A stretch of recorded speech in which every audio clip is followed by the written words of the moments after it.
এই মুহূর্তে আপনি যেটি ব্যবহার করছেন হতে পারে এটা একটা সামুদ্রিক কচ্ছপের মৃত্যুর কারণ। হ্যাঁ, ঠিক শুনছেন, এটা শুধু একটা প্লাস্টিক না, এটা একটা হত্যার অস্ত্র। এই প্লাস্টিকটা এখানে থেকে যাবে প্রায় 500 বছর। আমরা প্রতিনিয়ত কি করছি? পানি খাচ্ছি, খেয়ে এই বোতলটাকে মাটিতে ফেলে দিচ্ছি। পরবর্তীতে এই বোতলটা নদী, নালা এবং ড্রেনে জমে যাবে, যার ফলে সৃষ্টি হবে জলাবদ্ধতা। চিপস খেয়ে চিপসের প্যাকেটটি মাটিতে ফেলে দিচ্ছি, চা খেয়ে চায়ের কাপটি মাটিতে ফেলে দিচ্ছি। ভাবছেন আমি না ফেললেই বাকি, তবে পৃথিবীর 8 বিলিয়ন মানুষ যদি এটাই ভাবে তাহলে পৃথিবীটাও থাকবে না। কিন্তু সমাধান আছে।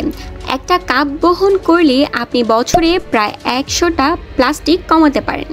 বাজারে কাপড়ের ব্যাগ নিলেই বাঁচতে পারে 100টা মাছ।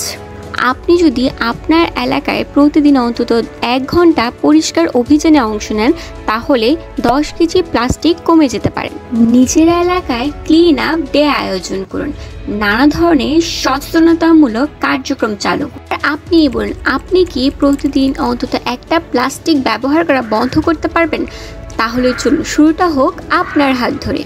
আপনি একটা প্লাস্টিক না ফেললেই বাঁচতে পারে পৃথিবীর একটা প্রাণ। তাই এখনই শপথ করুন, প্লাস্টিককে না বলুন। Say no to plastic. Fatema Akter Anna সচেতনতা গড়ে তোলার উদ্দেশ্যে একজন তরুণ যোদ্ধা।